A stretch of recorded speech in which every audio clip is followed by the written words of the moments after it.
Now, I'm not finished yet, but an all original 78 Mercury Grand Marquis. Before, middle process, after. Woo!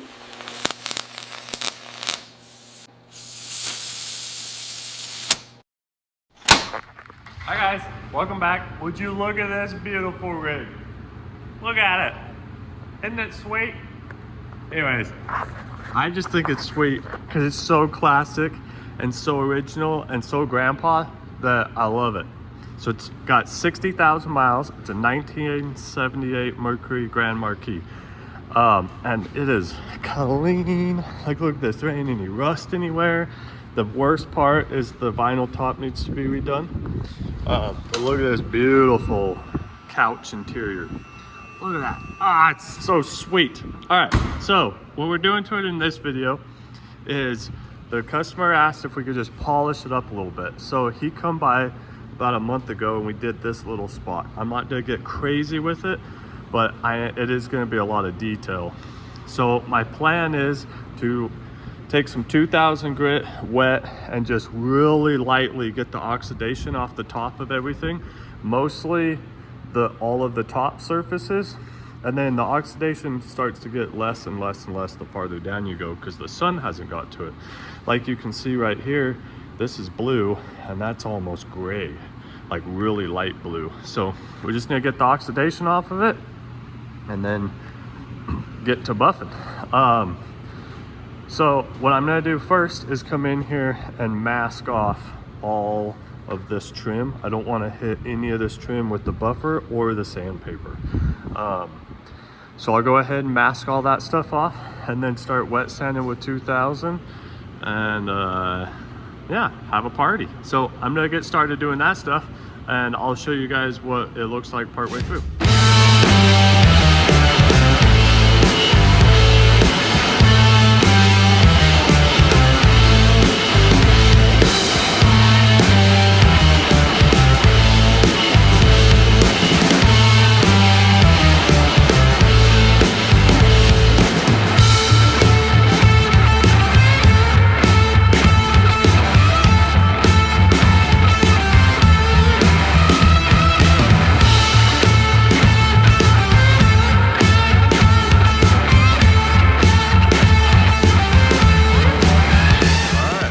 Well, check that out. So this is unsanded, original, never been touched. And this is after I hit it with 2000. I did hit it with 2000 and then a tiny bit of really wore out Scotch-Brite just to get some of the little edges, the oxidation off some of the edges. But look at the difference there. That is crazy. Pretty awesome. So single stage is always sweet because like you don't get to do this with clear, base clear, but single stage is sweet because you just gotta cut the oxidation off of it and then it looks like that.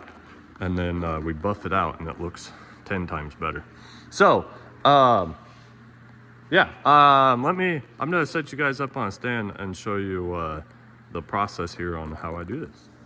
All right, so this here, let's see.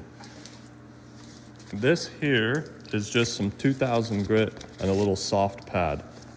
Soft pad is definitely it's not necessarily a must. If you're really careful, you could use your hand, and don't ever do it this way, and I'll show you why. Come on, where's water? It's thinking about it. It's got to fill the hose back up. So if you hold your hand like this and sand, and look at that, you end up with finger marks. You could, if you don't have a soft pad, you could put your hand on it with your fingers together and go sideways. And you see there, it pulls the oxidation out and it's nice and even. But to ensure that it's good and that we're actually getting a flat surface, I use a soft block. Now, all we're doing on this thing is very, very lightly cutting the oxidation off, where I'm not trying to get a perfectly flat surface. I'm not trying to pull any orange peel out. It will pull a little bit of orange peel out just because we're sanding it. But all I'm trying to do is get the oxidation off. So you can see where it's grayish here and then blue, and you'll be able to see like up in here, it's a little bit gray and a little blue. So we just need to sand that just a tiny bit more. But it's a fairly fast process. Besides, this thing is a land yacht. So it's a lot of sanding because it's such a big car. But obviously a smaller car would be way faster. But yeah. So all we're trying to do is get rid of that oxidation. That is it. Let's come down here. You can see all the blue here. That is oxidation coming off. You don't want to go any more than where the at least on this car, I don't want to go any more than getting the oxidation off. And I'll show you guys that in just a minute. Why? Because the paint on this thing is super thin to begin with. Like, I was nervous. I did a little test spot when the owner come down to decide if we were even gonna give it a shot. Oh, you can see right here. It used to have a car cover on it, and I can see right here on the edge where the car cover had wore through the paint. So I did a little test spot with the owner sitting here to see if this is even a feasible option, or if we just needed to buff it. And you could just take a buffing pad and go straight to buffing and just pull the oxidation off. The downfall to that is, let me show you. I've already been doing some buffing on the car, and I have wet sanded everything, and this is the buffing pad. It used to be white. Like, if you look down in here, that was a white pad, and it is just packed with oxidation. So if you don't buff it, you will go through pads like crazy. I already go through pads pretty fast, so we want to cut down on the amount of pads that we use. Plus, this will give you a lot nicer finished product if you just sand the oxidation off. And I say sand very lightly because we're not taking much off here at all. So I wanted to show you guys up closer. So here's before we sanded, right? Obviously this is after. But if we look just right, like right here, there's a little bit of that oxidation still there. So if there's enough paint on, we can just sand that out, right? See, now it's gone. The issue is, in some places, like on this roof, there's not enough color left. Like, that is rust coming through. So on spaces like that, where is it at? I took Scotch-Brite, a wore out piece of Scotch-Brite. They make red, gray, white, and orange. I took fine Scotch-Brite that was already wore out, wet, and then Scotch-Brited areas like there and around here. You can see where the color is changing because it's so thin, there's not any color left on it. What you're seeing, the primer underneath it. And I Scotch-Brited those just ever so lightly and then buffed it. So then I wasn't trying to get it perfectly blue. What am I trying to say? I wasn't trying to get rid of all the oxidation with the sandpaper. The Scotch-Brite will just follow all of the little bumps and stuff and won't try to, this here is sanding it flat. The Scotch-Brite will, will follow all the bumps and just pull the oxidation out, and then we can just buff over it. Yeah, anyways, hope you guys understand that. But I'm gonna go ahead and sand this all down, and then I'll show you after it's done.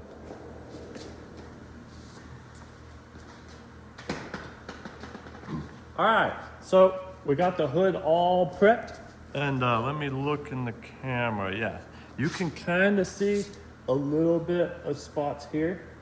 I'm not gonna worry about those because I think the buffer will pull those out. I could sand it some more, but I'm quite concerned about how thin how thin the paint is. Because on some of these edges, I didn't even touch those with sandpaper, and they're already starting to wear through. So I know that there's gonna be an issue there if I try to buff too much. So I'm gonna leave those little hazy spots, and we're just gonna buff over it, and it'll be what it is, because we don't wanna take all the paint off this. So the buffing steps, I'm only gonna have 2 steps on this car. And for both steps, I use this product here. It's 4K. It's called 4K. It's waterborne compound. It makes it super easy to clean up after. So if we get it on the windshield or whatever, it's not that big of a deal. It'll wash right off. Yeah, so I'm just gonna start buffing, and the biggest thing I want to say when you guys are buffing is keep in mind the rotation of the buffer. So if I'm buffing and it's spinning this way, I want to use this edge of the buffer along this edge here, like so. Because if I bring it this way, then I'm fighting and I'm going to burn the paint right off of this sharp edge. And that's the same way on any of these edges or here. And I'm not masking off the molding because I realized earlier it's actually polishing the molding if I let the buffer wheel just lightly touch it. I'm not trying to burn up the aluminum or tear up the pad, because we don't want to catch the edges. It'll tear the pad right up or rip the molding off. We don't want to do that. Yeah, anyways, I'm gonna start buffing and show you guys what it looks like.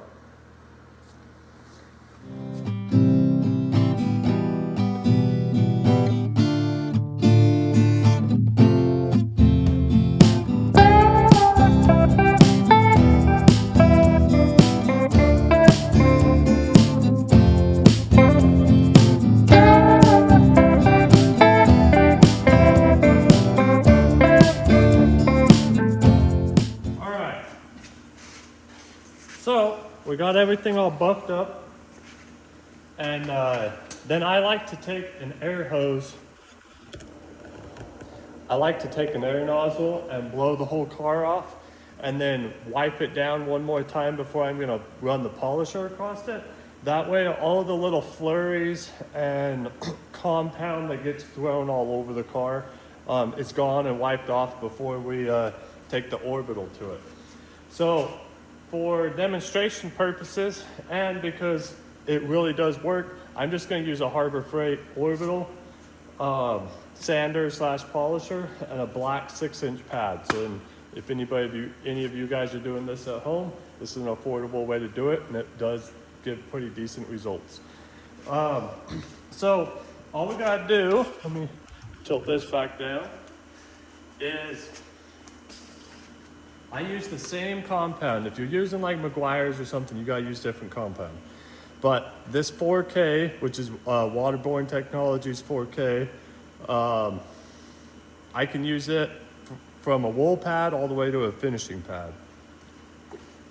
So we'll just like we do with the, that's a little too much, but we'll move it around. Just like we do with the wool pad, we'll take polisher and move the compound all around. Make sure you get it everywhere you need. And then I'll kick it on to help smooth it around.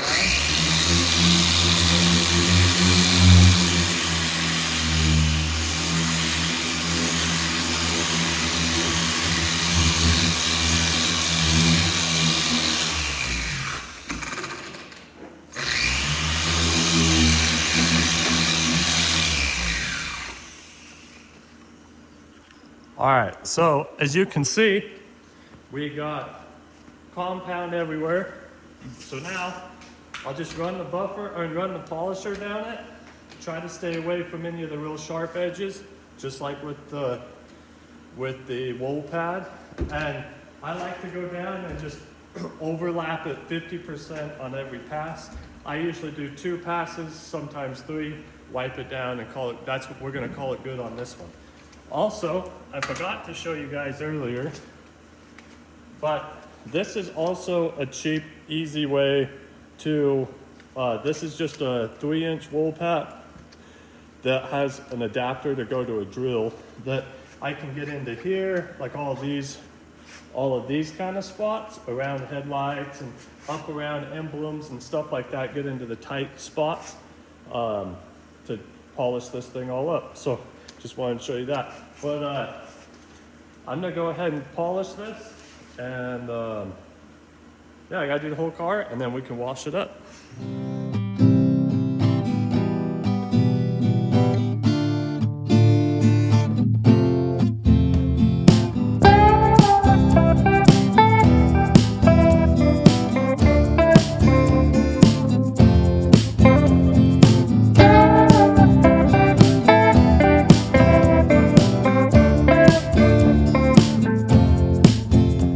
Ta-da! Man, looks freaking awesome compared to what it used to. Looks super awesome. Got everything all wiped down and unmasked, and so now we just gotta take it outside and wash it. Try to get all the residual junk off of everything. I do like to use a little small pressure washer, just a lightweight one, and I'll put the water up towards here like this. Just a soft pressure one. We don't want to use no 4,000 psi one, just to try to get some of the compound out from underneath any of this trim. And after we wash it all up real good, we'll go ahead and polish everything, as in with the rag, just polish up the bumpers, and this thing should be finished.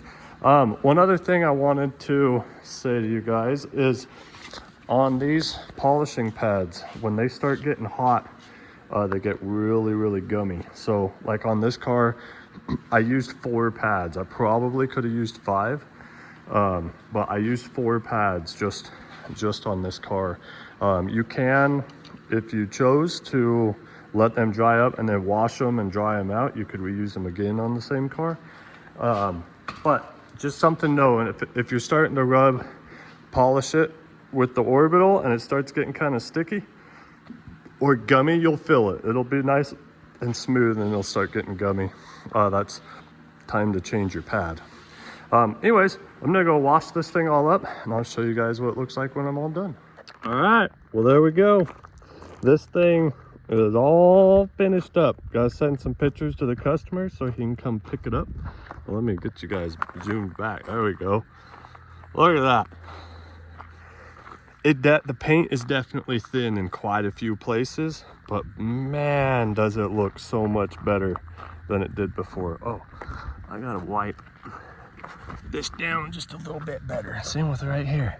I'm gonna take microfiber to that, but got some spray wax put on it, nice and slick everywhere. Yeah, that really does look so much better, especially if you guys remember what it looked like before. Anyways, thank you guys so much for watching. This one was a lot of fun. It was a whole bunch of work, but hopefully you guys learned something if it was somebody that is just looking how to spruce up their old vehicle that's got some single stage on it. But yeah, anyways, thank you so much for watching. Hope to see you on the next one. Thanks. Bye.